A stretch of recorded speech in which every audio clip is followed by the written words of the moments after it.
इमाम कसाई रहमतुल्लाह अलैह से हारून रशीद कहने लगा मेरे बेटे को घर आके पढ़ा दिया करें। तो आप फरमाने लगे मैं नबी पाक अलैहिस्सलाम के इल्म को रुसवा नहीं कर सकता।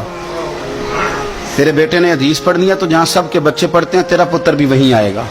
उसने कहा जी ठीक है मेरा बेटा वहीं आ जाएगा, लेकिन इसे थोड़ा अलग से टाइम दे दें। फरमाने लगे कोई टाइम अलग नहीं, सारी क्लास में जहाँ सब बैठेंगे तेरा पुत्र भी वहीं बैठेगा। अर्ज की चलो इसका सबक ही पहले सुन ले। फरमाया ये भी नहीं करूंगा, जो पहले आएगा सबक उसका पहले सुना जाएगा। ये नबी पाक का दीन है। अब हारून रशीद क्या कहता है, बादशाह है, कहता है हुजूर मैं भी बड़ा जरा आपको आजमा ही रहा था कि मैं अपने बच्चे को कहीं कच्चे उस्ताद के पास तो नहीं दाखिल कराने लगा। इंशाल्लाह ये आएगा और खिदमत करेगा आपकी, आएगा। हारून रशीद गुजर रहा था और इमाम कसाई रहमतुल्लाह अलैह ना वुजू कर रहे थे। ये आला हजरत लिखते हैं सारी बातें, सारी उन्हीं की सुना रहा हूं, उन्हीं के मतलब की कह रहा हूं। जुबान मेरी है बात उनकी, उन्हीं की महफिल संवारता हूं, चिराग मेरा है रात उनकी।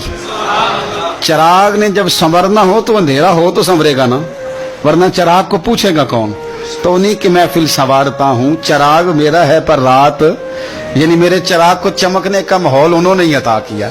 इमाम कसाई रहमतुल्लाह ताला अलैह वुजू कर रहे थे, हारून रशीद गुजर रहा है। हारून रशीद का बेटा शहजादा, सल्तनत का शहजादा, उस्ताद जी पैर धो रहे थे तो वो लोटे के साथ पानी डाल रहा था।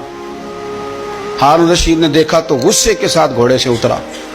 लोग कहते हैं हम ये समझे कि अब हारून रशीद ना इमाम कुसाई पे गुस्सा करेगा कि शहजादे से वुजू करवा रहे हैं। किसी ने इमाम कुसाई के कान में कहा कि हारून रशीद आ रहा है। फरमाने लगे आ रहा है तो आने दो, मैं क्या करूं, आ रहा है तो आने दो, मुझे कोई परवाह नहीं है उसकी।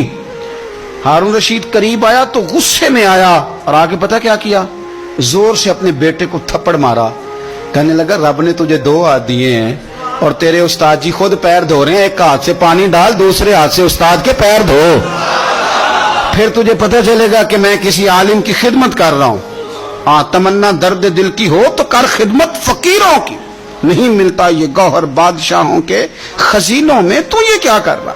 हारून रशीद किसी की परवाह नहीं करते थे, लेकिन कोई आलिम दरबार में आता तो तख्त पे उठ के खड़े हो जाते। वजीर भी बड़े होते हैं ना मशवरे देने वाले। एक वजीर कहने लगा हुजूर इस तरह तो सल्तनत का रोब चला जाएगा। ये भी मेरे आला हजरत ने लिखा है, रोब चला जाएगा। आप आने पर खड़े हो जाते हैं मौलवी साहब के, तो आप फरमाने लगे मौलवी की इज्जत नहीं करता, मैं नबी पाक के दीन के इल्म की इज्जत करता हूं। और अगर हुजूर के दीन की आलिम की इज्जत करते सल्तनत का रोब जाता है तो जाने दो, हुजूर के दीन के आलिम की कदर तो होती है ना।